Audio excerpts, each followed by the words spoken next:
Hello and welcome to Face to Face on City TV. My name is Umaru Sandamado. On Face to Face today, we are having a conversation with someone who nearly went to the gallows 2 weeks ago, but he is out and is praising God. I'm referring to ACP, now retired, Benjamin Agordzo. He and several others were put before the court. At the end of the day, he was told to go home, and the others were told to go and be hanged. What are his reflections of the so many years of trial and the very issue of an attempt to destabilize the Constitution and, for that matter, the President? You're welcome to Face to Face. When we come back, I'll engage him.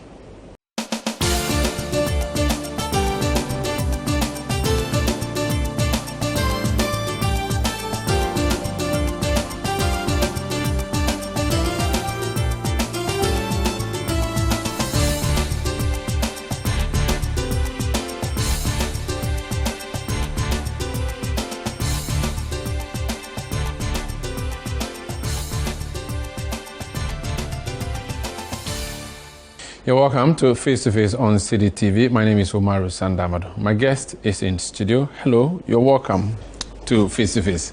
Thank you very much. It's been 2 weeks. I think it's fair to ask you if you have gone to church to do Thanksgiving, confession, testimony, those things. Have you gone to as a Sunday born? I'm sure you would have done that already. Thanksgiving always. From the day I was acquitted, the Thanksgiving began. And so this morning, we continue to do that. But how about testimony? So far, I want to say something. God has used me, and I want to, that the thing that is. I was in church last Sunday. That was 2 days ago, and I gave a testimony. What was your testimony to your congregation? My testimony definitely was about standing firm in the face of adversity, believing God when it doesn't even make sense to believe Him. That's what Abraham did, and that's what I told my people. And also forgiveness. That's one thing that I also told them, that there's a need to go over bitterness. Get over bitterness and then concentrate on prayers, because when such things happen, there is a tendency for you to be a bit bitter, and then your concentration is on your bitterness instead of praying to God. So those are some of the things that I exalted my. Are you a lay preacher, or you're an elder in the church, or you're a full pastor? What's your role in the church? I'm a member of the church, and that's it. Okay, so this thing that you went to tell them, you do know that forgiveness is a very, very difficult thing. Yes, I know. It's not easy to forgive, but you do yourself a lot of good when you forgive, because then you cease to carry some burden. Because once you see you are bitter and you don't want to forgive, you carry a huge burden, and it's also an impediment to your prayer.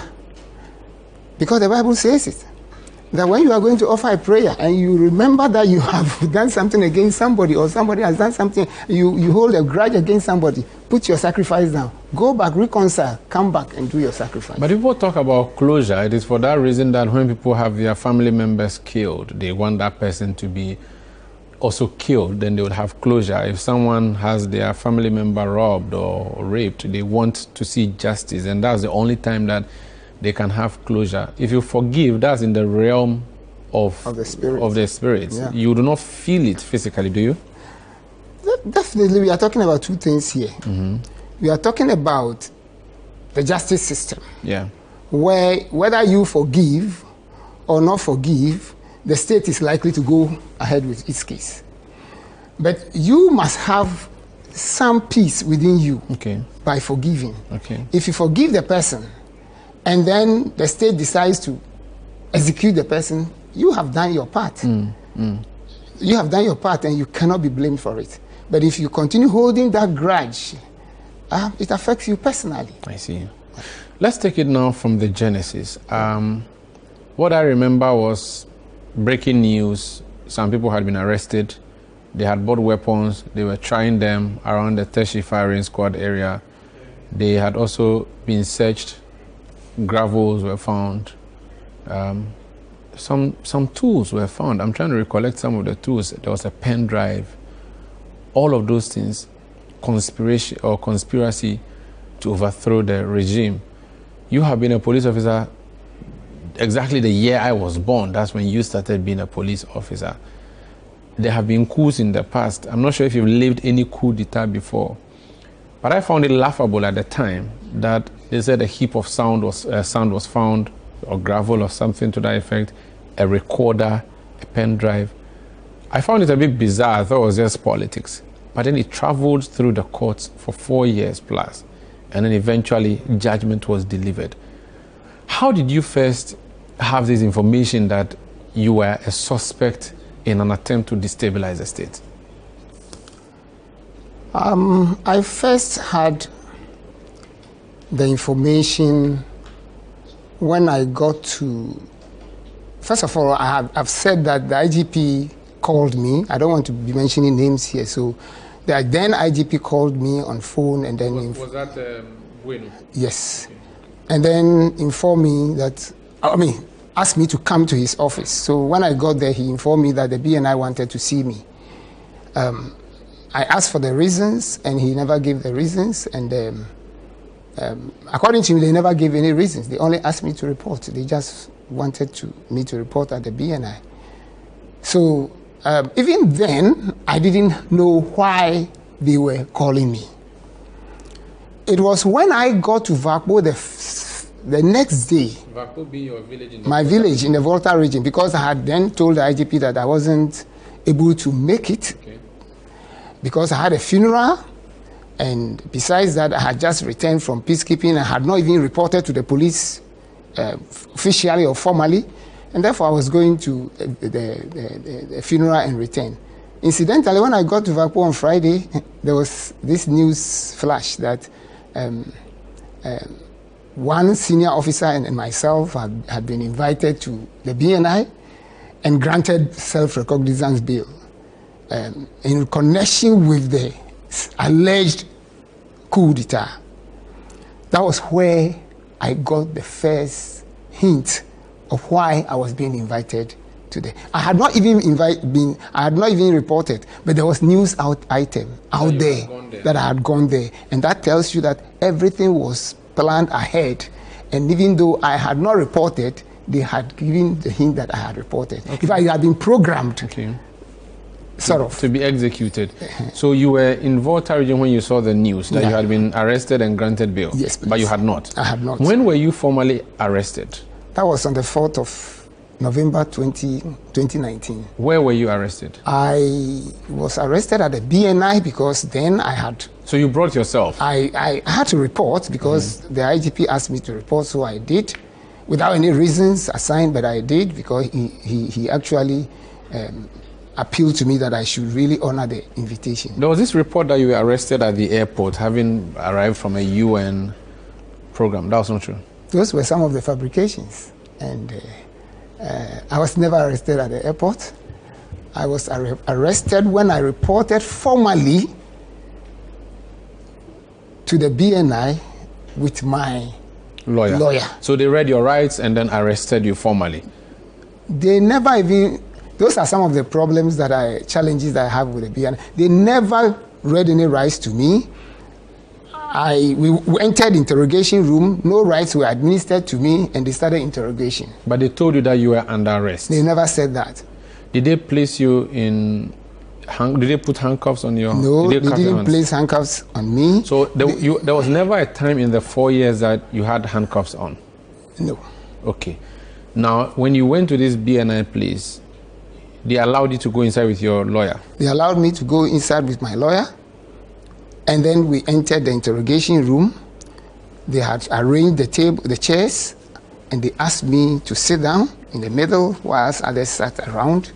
And they started the interrogation without administering any caution. Was it on, when I watch movies and they interrogate people, they may have a camera there that is recording. Was there a camera recording the proceedings? Or was it I didn't see any camera, but I knew it was being recorded. Okay. And as an experienced police officer, I knew that even the recording was being watched from other places. Okay. Okay. That was so you knew what you were doing. And were you uncomfortable with that interrogation? Because you had a lawyer, that's all right. Not just because I had a lawyer. Whether I had a lawyer or not, I was going to say what I did. I said. But having my lawyer there was very important for me, because then it will not be. I will not be said to have confessed something that I did not confess. Did they resist the presence of your lawyer? They tried to do it in a subtle manner. Okay. But I resisted it. That you must have your lawyer with you. They wanted to separate me from my lawyer, and I insisted that until they decided not to, to detain me and not to let me go home, my lawyer was going to be with me. So at what point did they decide to detain you? Did they detain you on that day, or you were made to go? They detained me on that day. After the interrogation, then they asked me to go and submit a statement. That was when the caution words were administered. Okay. But I can tell you that it was wrong, because even interrogation, caution words must be administered. Because you are questioning me over an alleged crime. And therefore, that practice is with the BNI, and we must begin to question that, because they do interrogation without administering caution. Okay. So they placed you in custody after that interrogation that day? Definitely after my interrogation, and then statements after my interrogation. They asked me to write an ordinary statement. I wrote the ordinary statement. Somebody came to read it, went and did consultation, came back and asked that I should write statement on caution. So 2 statements that evening. So I wrote the statement on caution, and then they were not even ready to tell me that I was being detained. The only thing I actually, okay, let me put it this way. They began to ask me, will you need food? Do you need some water? I said no. Will you need food? I said no. Then I told my lawyer, these people want to detain me. That's why they're asking these questions. But they must be bold enough to tell me. And then I asked the guy, if you want to detain me, tell me straightforward that you want to detain me. Then that was the only time that he was bold enough to tell me, well, unfortunately, you may not be going home. Around what time was this? That was around 8 or 9 thereabouts. And you had gone there what time? I'd gone there around 1 or 2 thereabouts. So you spent like 6 hours, 7 hours? 6 to 7 hours. Then they said, prepare, you are going to spend the night here. Yes, so... Did they take you out of the BNI installation to another holding place, or you were detained in the BNI cells? Well, I was detained at the BNI headquarters. Was that your first... Okay, did you enter cells, or you were put at counterback, or they were put you in an office or in a bedroom? I was put in a custody. Was it a cell? Yes, it was a cell. It's a cell. It's a cell. Like the cells we know in police stations? Yeah, it's a cell we know in the police service. Except that in that night, at least, we were only 2 in that cell. You were 2? Yes. Was that your first time in a cell in your life? First time ever. In a cell? Yes, please. Okay, what was going through your head? I'm sure you didn't know the guy you met in there. I didn't know the guy I met that night. Hold on a second. When they put people in police cells, and forgive me, I have to be graphic, they strip everything, they're just in their boxer shorts. Oh, yeah. Was that how you were treated? That's exactly how I was treated. I had to put off everything that I was wearing, and then... and remain in your boxer shorts? They gave us some boxer shorts, which were just dumped somewhere, and then they just give you one to wear. I'm wondering whether it was even washed. I cannot remember, but the way it was just picked from a basket or something. Given to you to wear? Just wear. At this time, you were an assistant commissioner of police in the Ghana Police Service. Yes. That's like a very high rank, right? Just 2 steps from IGP, right? I just want to be, just for education purpose, we go from ACP, you go to DCOP, COP, which is IGP essentially. Let me clarify this, and I believe that a very senior officer clarified this some time ago. From assistant commissioner, anybody can be appointed. Okay, so you could have been IGP from that level. Anybody. Okay, I'm just trying to show your level. I just also want But were you treated with respect by the officers handling your detention? Well, I will say that the officers who handled me did their best. But that was how they ought to act, and therefore they had to strip me, they had to ensure that They collected everything from me. Your PhD is in what? Human rights? Human rights and politics. Do you think your human rights were respected that night? That night, my human rights were violated in several respects. But I don't know whether we should go into that, but... I'll be happy if you want to share. No, definitely you cannot just treat me in that manner and give me anything to wear. Something, because of course, when they arrested me, they had every opportunity to go with me to search my house, take clothes, and bring me back. Is that what the law says? Well, that is what ought to be.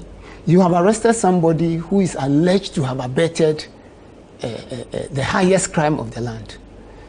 You accuse me of paying money to support alleged coup.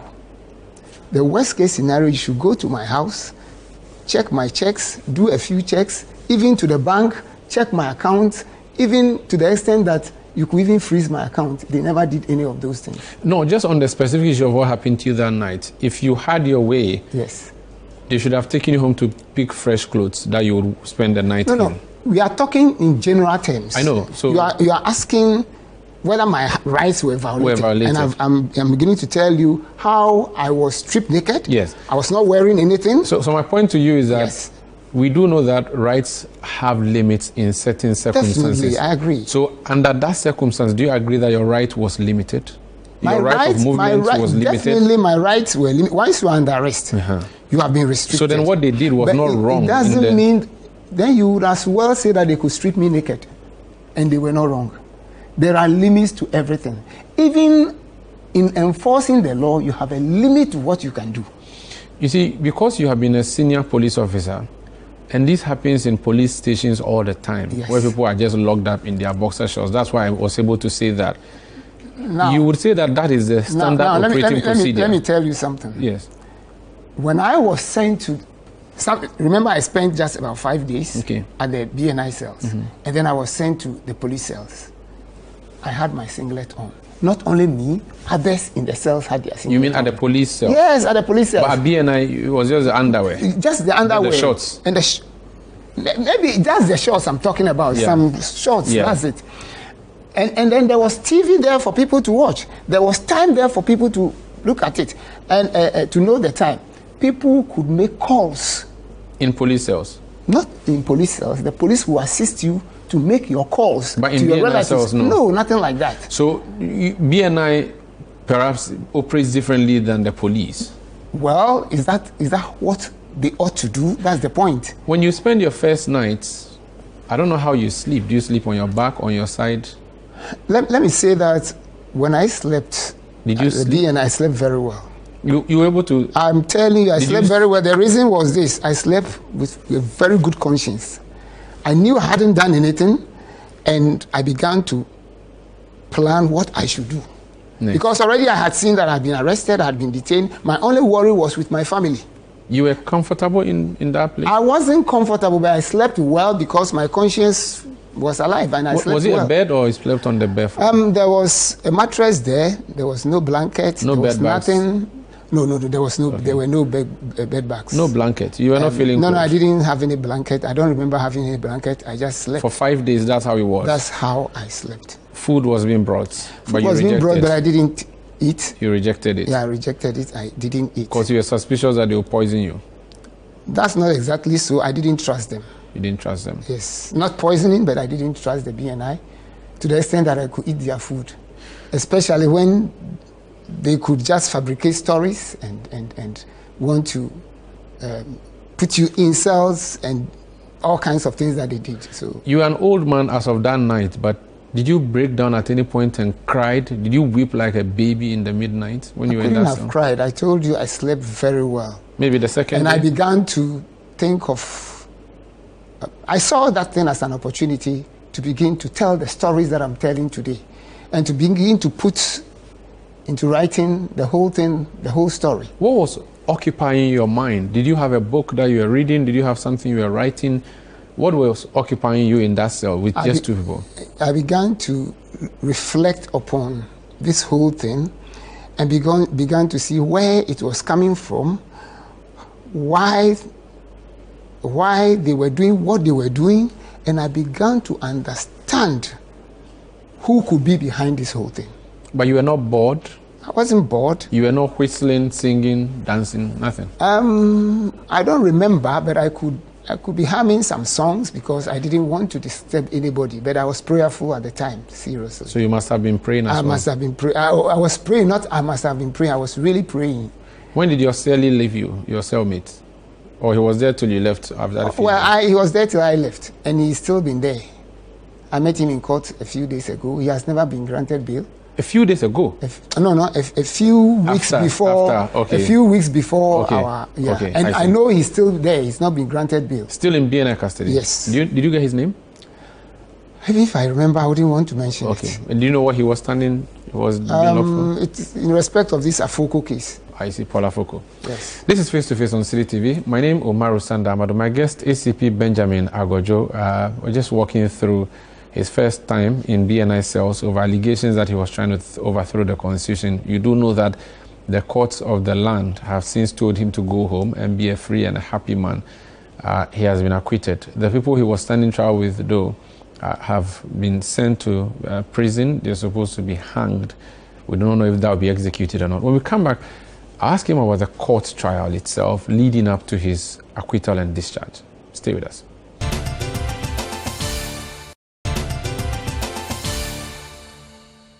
You're welcome back. This Face to Face on City TV. I am Umaru Sandamado. My guest, ACP Benjamin Agordzo. We're talking about that acquittal and discharge. How many days did you spend in BNI custody before you were granted bail? 5 days. No, not in BNI cells. I spent 5 days in BNI cells and I was transferred from BNI cells to the police cells. That was when I requested my lawyer to request the judge to cause my transfer to the police custody because I wasn't comfortable with the way BNI was treating us. They will not let you have access to your relatives. They will not let you even have access to phones to make calls or important calls or anything. I thought the law said that you should not be detained more than 48 hours without a court saying so. Well, I was actually not detained beyond 48 hours without court order. I was in custody for just 2 days, and then I was sent to court to be remanded in. Okay, so the court remanded in the same BNI custody. Yes, and then we applied. And then went to the police. Yes, I see. yes. When you first appeared in court, you were in a police uniform? Yes, I was in police uniform. Where did you get the uniform from? Because they had locked you up for some days and then taken you to court. That's interesting. I've told this story and let me repeat it. It's an opportunity to repeat it. I told you I reported to the police headquarters in uniform and the IGP asked me to report to BNI. So I went to BNI in full uniform. The first day you went to the BNI? Yes. And after you returned from vacuum? Yes. And so when they stripped me, they really actually stripped the police uniform together with the cap and everything and then put me in custody. That was a Monday, 4th. On Tuesday, I was still in custody. On Wednesday morning, they came, told me that we're going to court, so I should prepare. In their full glare, I prepared. There were no other clothes to wear. The uniform that I was wearing and brought in was the only thing available, so I wore it. And they watched me, sat in a vehicle with me to the court. That was why I was telling you that I expected them to go with me to change my clothes, or to go with me and search, or do anything, or even request my family. But they would not even allow my family. How could But there was a lot of talk that what you did was wrong, wearing a uniform. So those were some of the misinformation that went round, and none of you also called me, or maybe we couldn't have called you. But you could have called my lawyer. You could have found out from my lawyer why I wore the uniform, and my lawyer would have explained to you. It was the unprofessional conduct of the BNI or whoever was in charge. Maybe they didn't know what they were doing. Maybe they were so fascinated by the fact that they had gotten me, and therefore they didn't think through it before sending me to court. I remember I once went to the police headquarters and someone showed me a building on my left when you are entering and said that's where Agordzo was being held or is being held. Were you under were you put in custody at the police headquarters in some apartment? Yes, at a point in time, we applied to the court that they should hand me over to the IGP. So the IGP prepared a place where I was, kind of house arrest or something. Okay, that's how you were treated. Yes. What do you make of the treatment IGP Bueno gave to you at the time? Was he a nice person to you? Was he fair to you? Let me say that the IGP Bueno was very fair to me. He, together with other officers, prepared a place for me where they would put me to befit my status. So he respected you? He respected me, and I really respect him. And he sent even officers to come and visit me periodically. I see. And it was really, when I even left custody, he still once in a while wanted to find out how I was doing, which was really fantastic. You were not a member of POMAB, were you? No, I wasn't a member of POMAB because I hadn't. I wasn't a director general in charge of any office. Of any unit. I see. Okay. When was the first day you appeared in court where the charges were read out to you? That was on the 6th of November, 2019. When they first read the charges to you, what was your reaction? I was just surprised, but smiling to myself because I understood what they were about. So you anticipated that this was going to happen? Well, I was not charged. Remember, I wasn't charged. The first time they put me before court, I wasn't charged. They had taken caution statement from me, and so it was a committal proceeding, so they needed to remand me in custody. So I wasn't charged. The only thing I knew was that they had brought me to court on a charge without formally charging me. And for me, it's normal, of course, at that level. They did not even have a docket, but they brought me to the court. And prior to this, had you met your co-accused persons at any point? Did you meet them maybe in a police vehicle or in a police cell anywhere?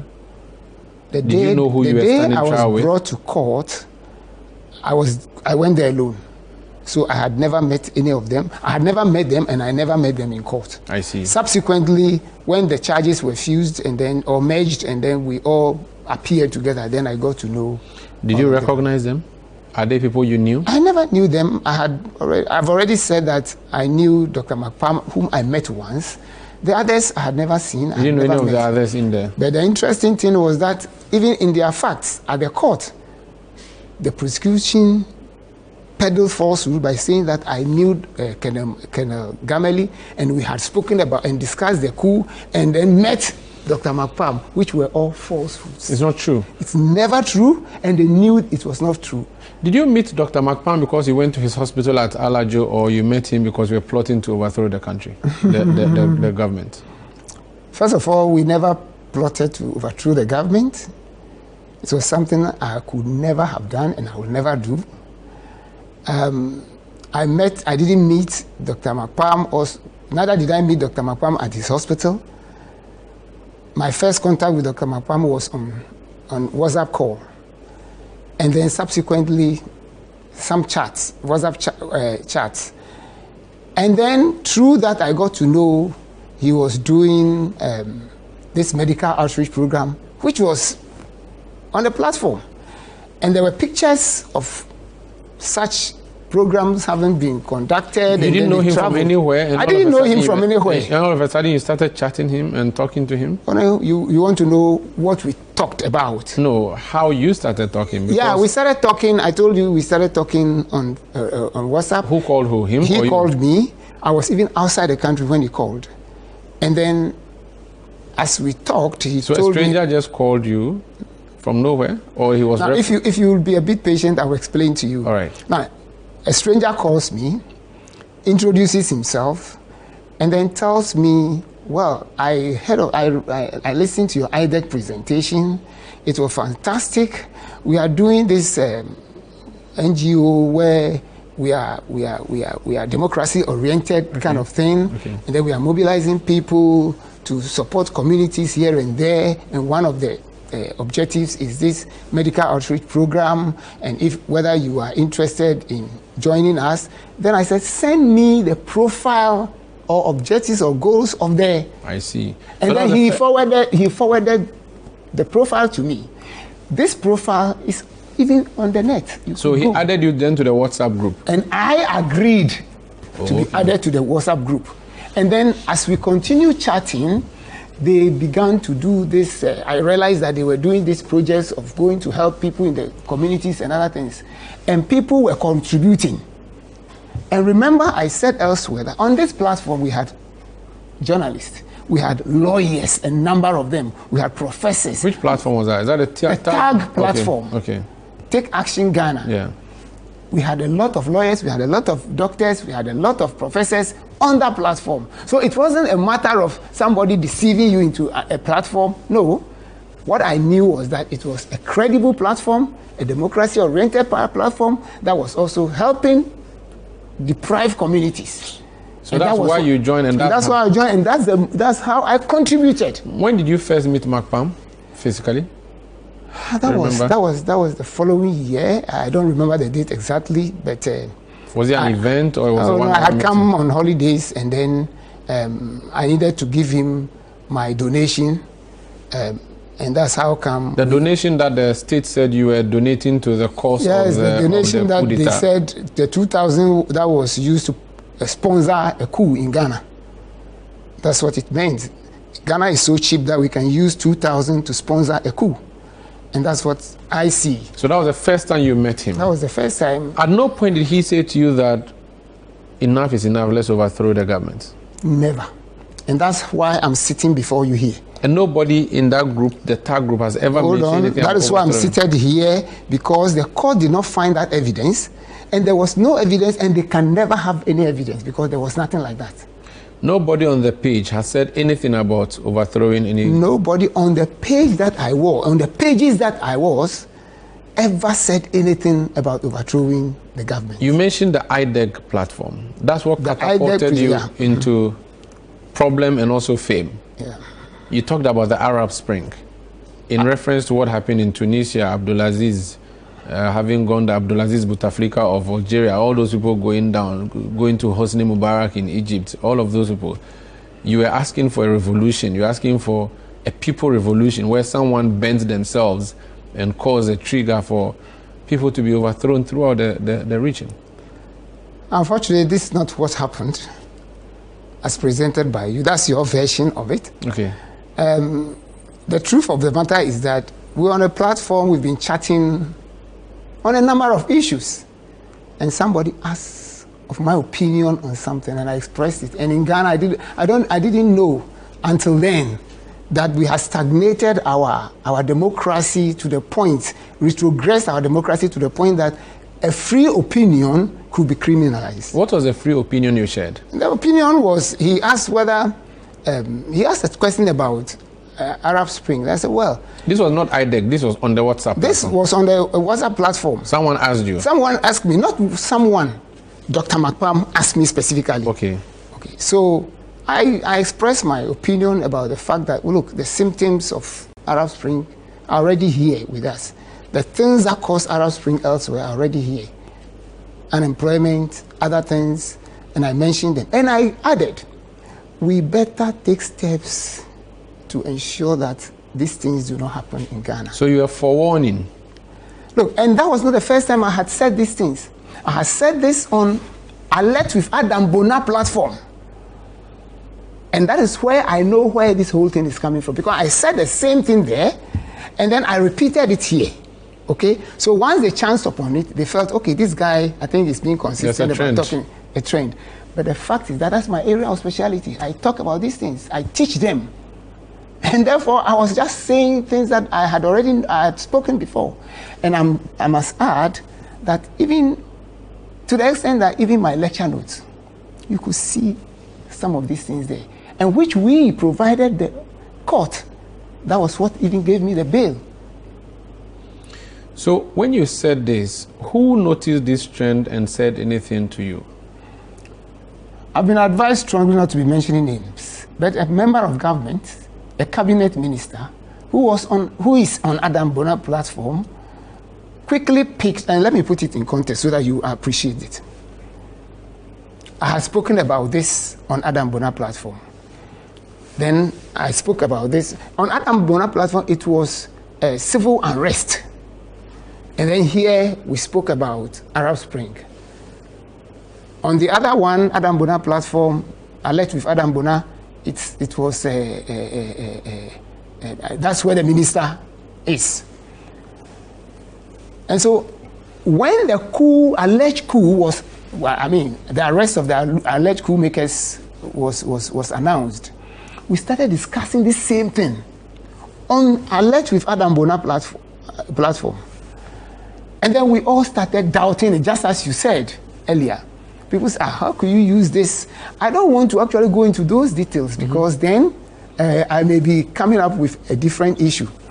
So whilst we were all doubting, including a number of people, I also expressed my opinion. Now listen carefully. This, even on the platform, I had told the whole world on the platform that this doctor, I know him.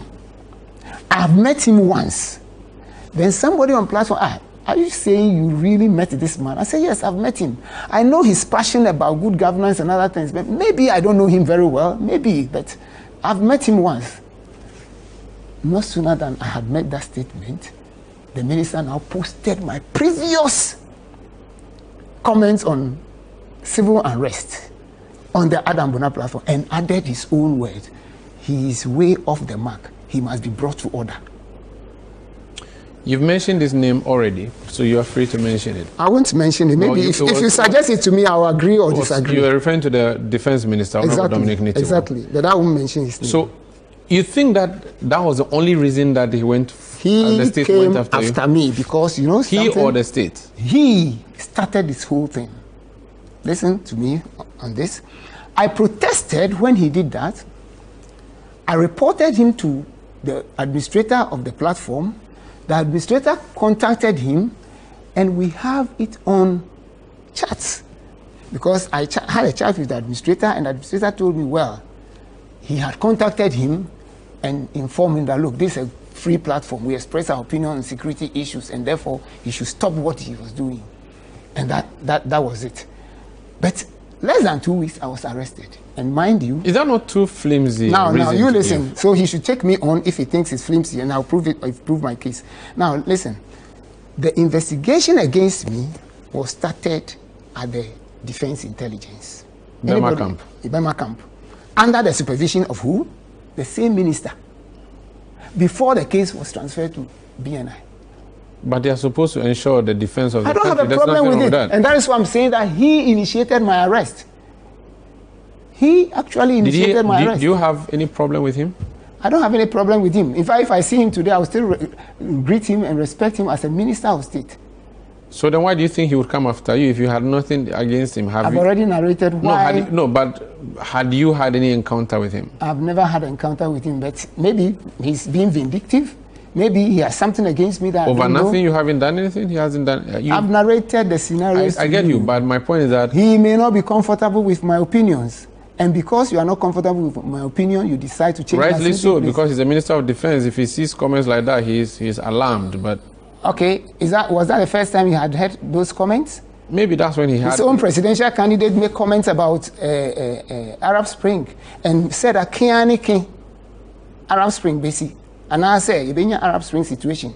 Well, I said his own presidential candidate. He doesn't have, then Dr. Baumia is his presidential candidate now, if that's what you're talking about. Well, you know the one I'm talking about. No, you're referring to the president of the Republic. The presidential candidate at the time. He became president. He's president now. Well, I'm just mentioning the scenario, that's all. When you were put in court, throughout, was there any point that you thought that you may go down because all these people, you were 10, 8 of you have been sentenced to death.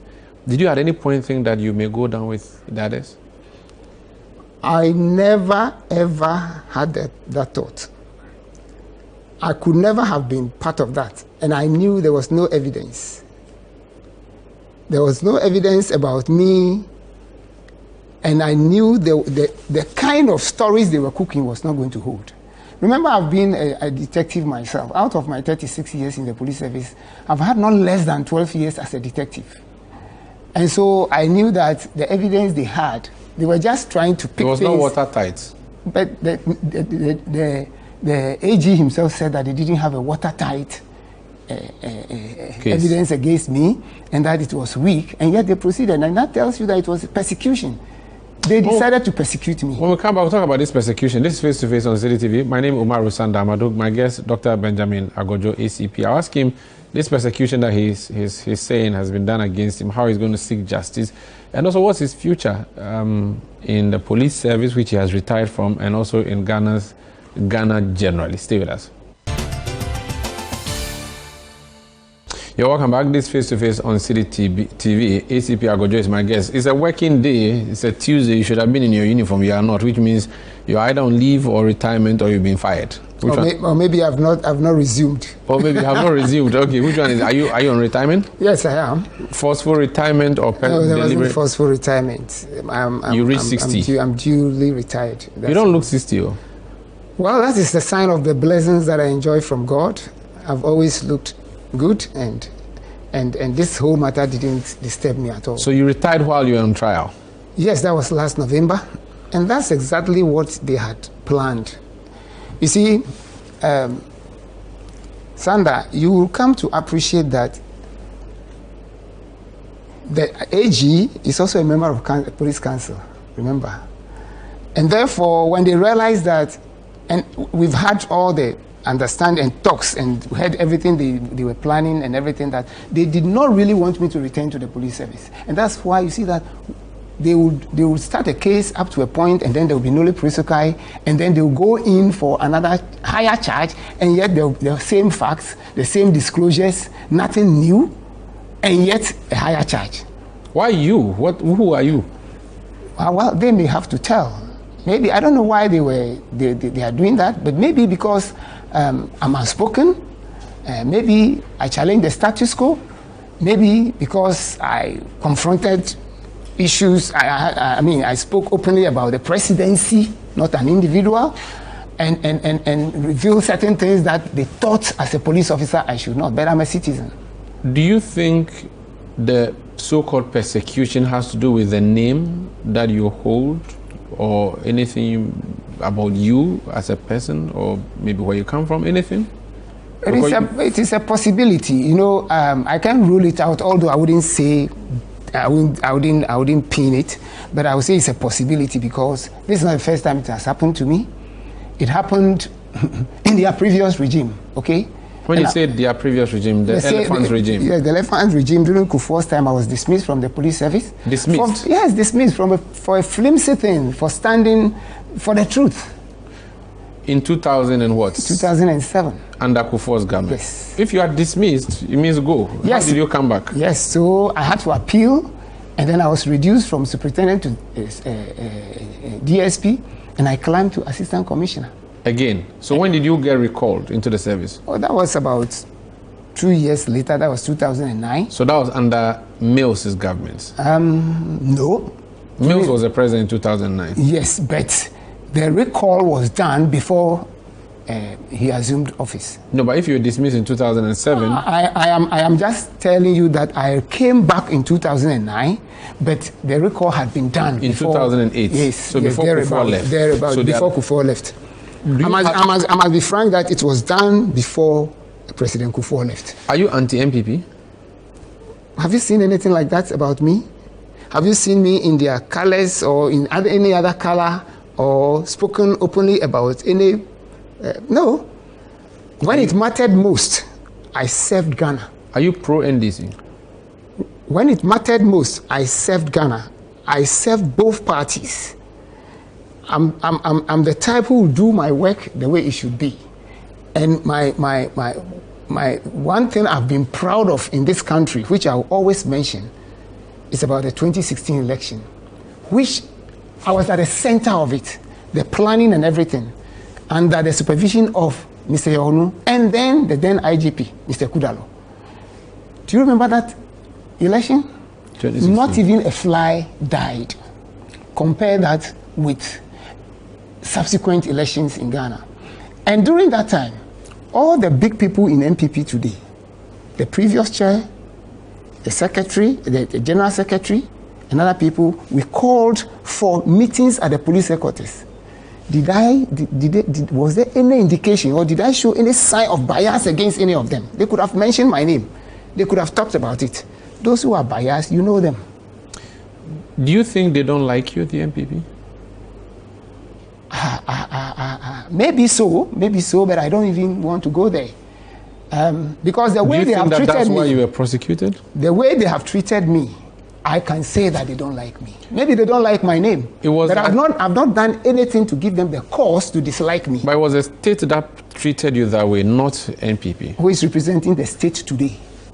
Because the actors of the state today, from the Attorney General to the Ministers of Justice, Interior, and then, to the Minister of Defense, Interior, and other people those state actors are NPP people. But you're not the only one they were prosecuting. There were 10 of you. Well, I'm telling my story. Let them also tell their story. And maybe you hear a lot of revealing things. I was persecuted because right from the beginning, and I'm happy that on record, we have the AG who said their evidence was weak. You were persecuted. And he also added that he would have been pained if I had been convicted.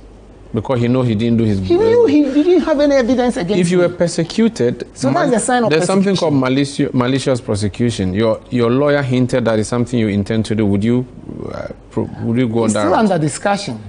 That's not the most important thing for us now. Okay. We are looking at other things. For instance, I need to take my arrears from the police service. Have they given it to you? We are working on it. We've not yet written to them yet. We are yet to do that within this week. And then we also asked for my restoration of my promotion. Remember, I've been assistant commissioner since 2017.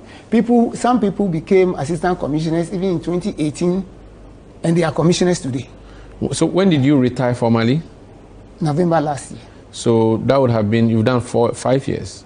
5 years away from the service on interdiction. Yeah. So typically you should have been up to the level of commissioner of police. Yeah, because people take even 2 years to... How can you be compensated? Can you be compensated by being given the job as ambassador or something? How can they compensate you? What's your... Well, I don't want to talk to that. But what would you want?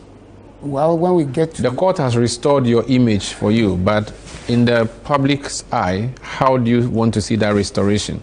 When we get to that river, we'll cross it. But for now, I'm seeking certain things that will make my life more comfortable. While you're doing that, what are you going to do? Go to the farm? Go to the classroom? What are you going to do in retirement now that you're retired? We are looking at a lot of options that I won't talk about now, but maybe for now, teaching is one of them. But if you want to go into agriculture, it's good to tell us so that I can come with you. Teaching is one of them. You may go back to the classroom. Teaching is one of them. Do you have grandchildren? Yes, I do. I have 2 of them. Unfortunately, they are not here. Oh, where are they? They are outside the country. You won't go and sit down and chill with them? So I don't have anybody to be playing with, but I still have a lot of work to do on my laptop.